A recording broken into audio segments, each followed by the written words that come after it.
All right, this is a super quick tutorial on how to get your Windows PC set up for this Python class. So we're going to need a couple tools. We need a text editor, which you can use any text editor really, but for this class we're going to use one specifically made for writing code. So Microsoft put out one years back called VS Code, Visual Studio Code. So we're going to need that one. We also need the Python library, which has everything needed for Python development. So first things first, let's get VS Code set up. Now on a PC, this is Windows 11. This is extremely simple. You're going to go to the store. There's other ways to do this. You can actually download the actual app, install it the old-fashioned way, but this one's super easy. So just go to the store, type VS Code. There's a couple versions. Now I've already done this, so I'll show you here. Visual Studio Code, it says installed, but if I didn't have it installed, it would look like this. And it just has the word install. All you have to do is click this. It'll take a few minutes, give you a little notification on when it's done, and you're done. The next thing we're going to need is the Python framework. So just type Python, click that one. Now there's a whole bunch of different versions of Python. What you're going to do is you're going to scroll down and find the biggest number you can find. So in this case, the latest and greatest version is 3.12. In my case, again, because I don't want you to wait, I already installed it. However, if you didn't, it's going to look like this, where it'll have a get button. So just press that, it'll do the same thing, it'll install, and you're done. So once those are finished, go down to your start menu and type VS Code, and it should pop up. Now,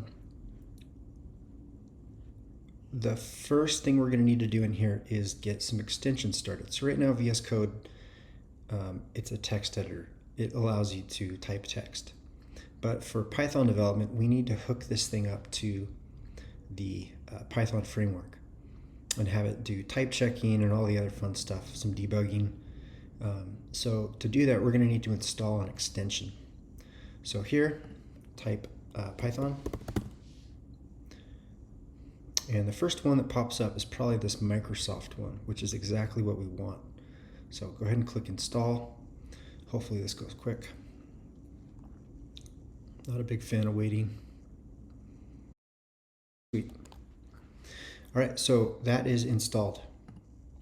So what it actually did was install two things. It installed the Python extension right here, and this guy, which is a language server. We'll learn about these later. But for right now, this is all we need.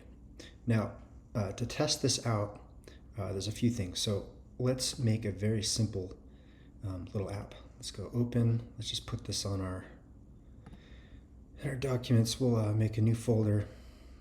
Whoops, that was, yeah, let's do it. Let's make a new file in here called test.py. Now, Python files have an extension of .py, and as soon as I type that in, it's going to change the icon to a Python file, okay? Now, VS Code has already figured out which current version of Python that I'm going to run, but just in case yours didn't do this, if you click down here where it's got these numbers, if you have more than one version of Python in here, they can be listed and you can choose which one. But in my case, I just installed this, there's only one, so we're done. And what that also did was it enabled this play button. So this lets us run our Python code. So if we want to test this, print, let's just type hello. Okay, and go ahead and save it. So file, save. There's a shortcut there too, later. Anyway, hit play, and if all worked, you should see the word hello printed right here. If that happened, hot dang, you're done, and I will see you in class.